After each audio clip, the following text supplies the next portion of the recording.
I keep a $10 Timex on my left wrist. I've had it for 11 years. The band is cracked at one end and I wrapped a piece of electrical tape around it to hold it together. My son-in-law noticed it the first time we met and I saw something flicker across his face. Not quite a smirk, but close enough that I filed it away. I didn't say anything. I never do. My name is Gerald. I'm 63 years old. I live in a 2-bedroom house on the edge of Clover Falls, Tennessee, about 40 minutes outside of Nashville. I mow my own lawn. I drive a 2008 Ford F-150 with a dent in the rear bumper that I keep meaning to fix and never do. I eat lunch at a diner called May's 3 times a week. Chicken sandwich, black coffee, slice of pie if Denise is working because she always cuts bigger slices. I wear jeans and a flannel shirt most days. I own one good suit. I wear it to funerals and closings. I'll come back to that. My daughter, Caroline, married a man named Derek 2 years ago. She met him at a conference in Atlanta. He was presenting on commercial real estate investment strategies. She was there representing the nonprofit she works for, looking for grant opportunities. She came home talking about how sharp he was, how put together, how he had this way of commanding a room. I listened. I asked what kind of man he was when the room wasn't watching. She laughed and said I was old-fashioned. Maybe I am. Derek is 38. He's the kind of man who wears his watch on the outside of his shirt cuff so you can see it better. It's one of those watches with a name that takes 3 seconds to say. He drives a car that costs more than most people's first homes. He talks about square footage the way some men talk about their children, with a kind of fierce personal pride. He's not a bad man. I want to be clear about that from the start. He's just a man who learned early that appearances were currency, and he spent accordingly. When Caroline brought him to meet me the first time, I was in the backyard turning compost. I had dirt on my hands and my old University of Tennessee cap on backwards. Derek shook my hand carefully, the way you shake hands with someone you've already decided is beneath you, but you're too polished to show it. He asked what I did for work. I told him I was mostly retired. He nodded the way people nod when they've stopped listening. We ate dinner. I made pot roast because that's what I make when people come over. Derek made a comment about how he preferred to eat earlier because he had a trainer at 6 in the morning. Caroline gave him a look. He smoothed it over with a compliment about the food. I watched all of it and said nothing. He's not a bad man. But he had a blind spot the size of a highway billboard, and for 2 years I let him keep it. Here's what Derek did not know about me. Here's what I never told him, never corrected, never offered. For the past 21 years, I have been the principal owner of a company called Hargrove Colton Real Estate Holdings. We own commercial properties across 7 southeastern states. Office parks, retail centers, 2 mid-size hotel properties, and a mixed-use development outside of Chattanooga that took 6 years to get off the ground and still makes me prouder than anything else I've ever done. We do about $240 million in assets under management. I have 11 full-time employees and relationships with 3 of the top commercial real estate firms in Tennessee.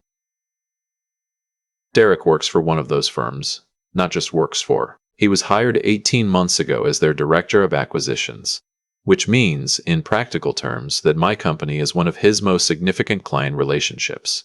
My property manager, a sharp woman named Ruth who has worked with me for 14 years, handles most of the day-to-day contact. She goes by R. Colton in her email signature, which was a choice she made herself because she said it sounded more authoritative. I never corrected anyone who assumed R. Colton was the principal. Derek had presented to our investment committee twice. He didn't know the quiet man in the corner of the conference room, the one who asked one careful question and then went back to looking out the window, was his father-in-law. Ruth had introduced me as a senior advisor. I let it stand. I was curious to see how he performed when he thought the audience didn't matter. He performed well, actually. That's the honest truth. Professionally, Derek is good at what he does. He's prepared. He knows his numbers. He doesn't oversell. I respected that. It didn't change anything about the Timex, but I respected it. The dinner happened on a Saturday in October. Derek's parents had come up from Savannah to visit. His father, Lawrence, had made his money in commercial insurance. Not a small operation, but not large either. His mother, Patricia, was the kind of woman who wore jewelry to brunch and talked about neighborhoods in terms of what they used to be. They were staying at a hotel in Nashville, the nice one downtown with the rooftop bar. Derek wanted to take everyone to dinner. He picked a steakhouse I'd driven past 100 times and never gone into because the parking was inconvenient, and I don't eat $40 steaks on a Tuesday. It was a Saturday, but the principle stands. I drove myself. Caroline had asked if I wanted to ride with them, and I said no. I liked having my own car. That's true. I also wanted a few minutes in the parking lot to sit with the evening before it started. I walked in wearing clean jeans, a dark flannel shirt, and the Timex. Lawrence and Patricia were already seated. Lawrence stood to shake my hand. He had the handshake of a man who had spent 40 years measuring other men by theirs. Patricia smiled at me the way you smile at someone you're already categorizing. Caroline hugged me. Derek introduced me to his parents as Caroline's father, Gerald. "And what do you do, Gerald?" Lawrence asked within 90 seconds of sitting down. "I'm retired," I said. He nodded. "What from?" "Property," I said. He nodded. "What from?" "Property," I said. A small pause. "Residential?"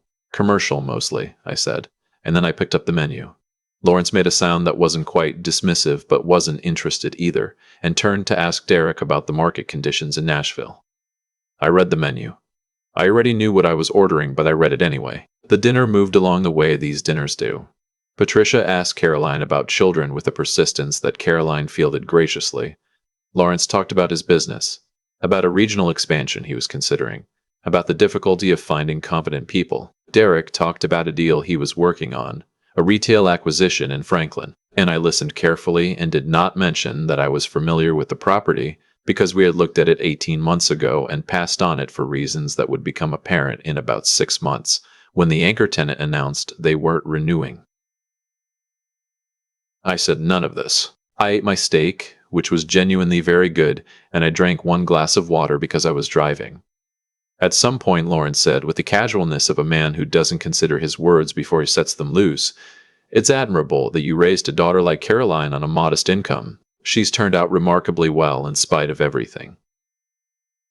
I set down my fork. Caroline went still. Derek looked at his father with an expression I hadn't seen on him before. Something quick and uncomfortable. "In spite of everything," I repeated. Lawrence seemed to realize he'd miscalculated something. "I only meant that single-parent households, statistically. My wife passed when Caroline was 9, I said. I raised her the best I knew how." "Of course," he said. "I meant no offense." I looked at him for a moment, then I picked my fork back up. Caroline reached under the table and put her hand on my arm.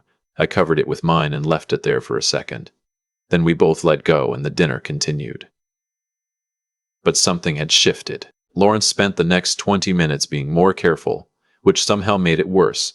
The deliberateness of it, the performance of correction. Patricia talked more than necessary about a charity auction she was involved with. Derek kept glancing at me with an expression I couldn't quite read. We ordered dessert.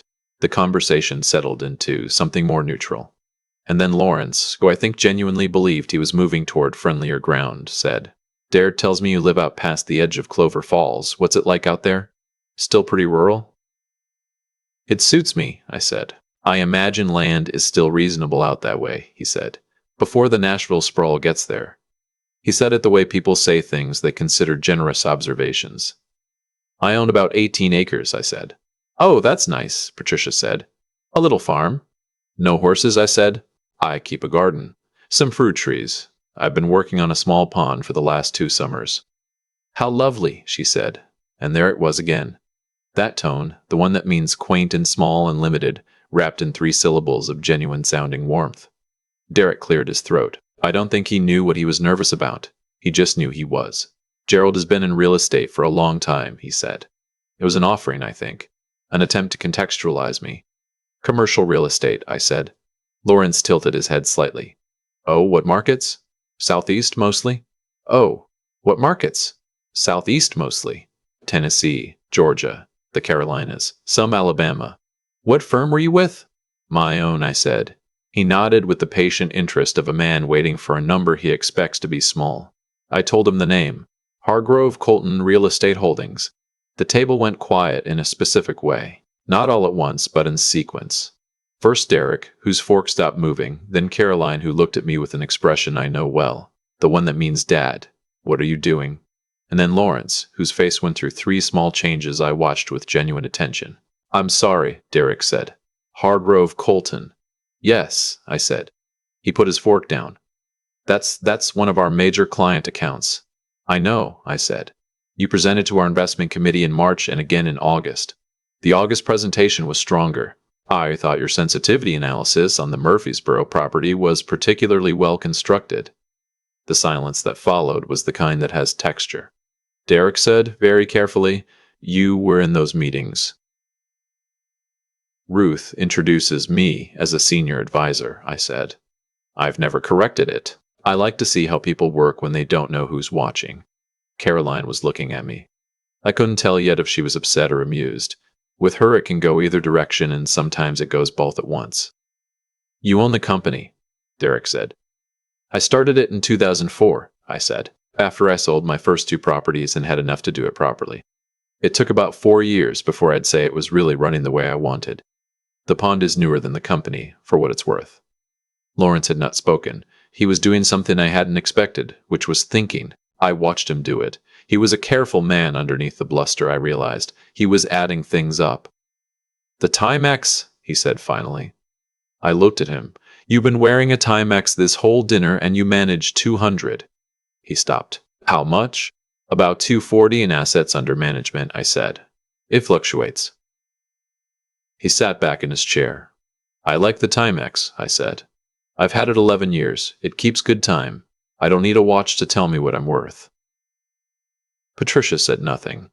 She was looking at her dessert. Derek was very quiet. I didn't think he was embarrassed, exactly. I thought he was recalibrating, which takes longer and is more useful. I had watched him work. I knew he was smart enough to do it if he let himself. I owe you an apology, Lawrence said. I looked at him. Earlier, what I said about Caroline? He said it plainly without dressing it up. I gave him credit for that. You do, I agreed. I'm sorry, he said. I nodded. I raised Caroline alone for 9 years, and then I raised her some more. She didn't turn out well in spite of anything. She turned out well because of the way she is, and some of how she is came from what I tried to give her. I'll accept that apology. He nodded. We looked at each other for a moment. 2 older men, both of us having revealed more than we'd intended, and finding the ground between us a little more level than it had been an hour ago. Derek said my name. I looked at him. I wish you'd told me, he said. Not about the company necessarily. Just, I wish I'd known you better. I think I made some assumptions I shouldn't have. Most people do, I said. It's not unique to you. You're good at your job, by the way. I mean that without condition. He looked at me for a long moment. Then he said, the Murfreesboro analysis took me most of a weekend. It showed, I said. Something loosened at that table. Not everything. Some things take longer. Some adjustments happen over years, not dinner. But something real and necessary shifted, and I felt it. We finished dessert. The check came, and Lawrence reached for it, and I let him take it.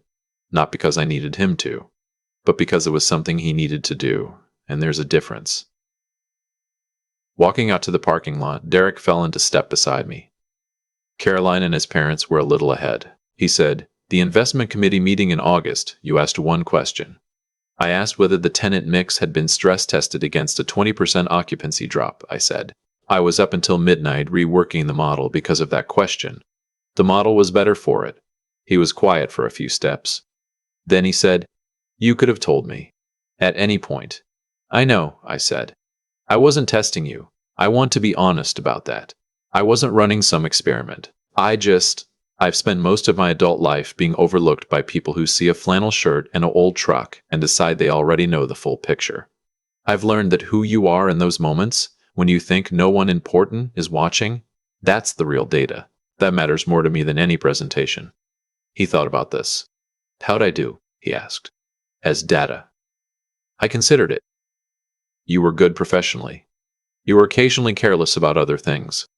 But you're not defensive about it, which means you're capable of better. I've seen that tonight. He nodded slowly. That's fair. We reached our cars. His was a black sedan that gleamed under the parking lot lights. Mine was the dented F-150. That's a good truck, he said. And I could tell he meant it without agenda. 1.2 million miles equivalent of good decisions, I said. He laughed. It was the first time I'd heard him laugh without performance in it.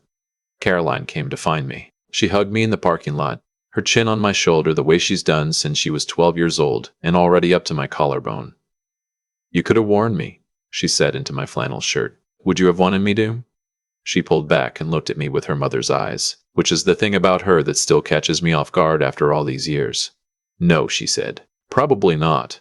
I drove home with the windows down because it was October, and the air was doing that thing it does in Tennessee in the fall. That cool, sweet smell that I have never successfully described to anyone but know immediately, every year when it comes back. I got home at 9:15. I changed out of my good jeans and put on the worn ones. I made a cup of tea and took it out to the back porch and sat in the chair I've had so long. The wood has shaped itself around the way I sit.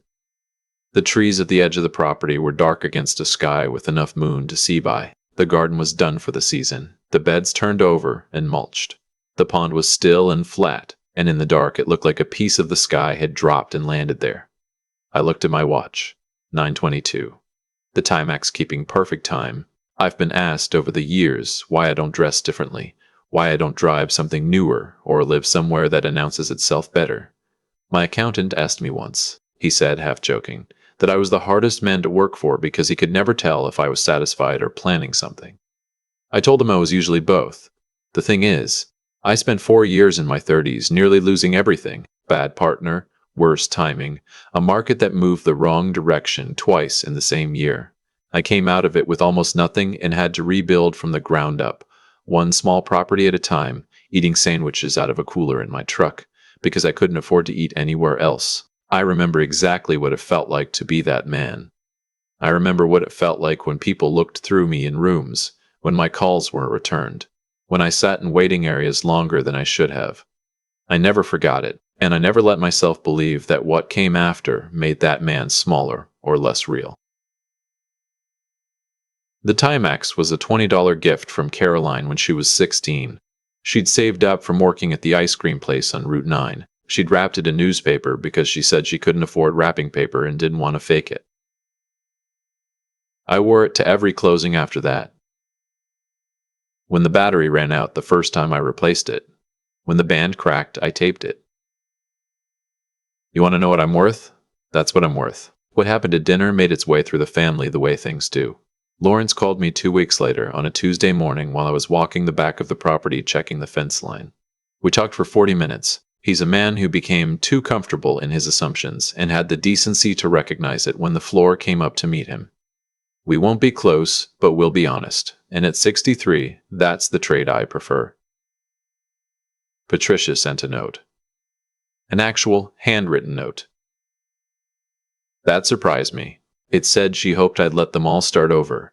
I put it on the refrigerator under the magnet Caroline brought me from a trip to New Mexico. It's still there. Derek and I have had 3 conversations about work since that night. Real ones. Peer-to-peer. Both of us knowing who the other is. He's sharper when he's not performing. I knew he would be.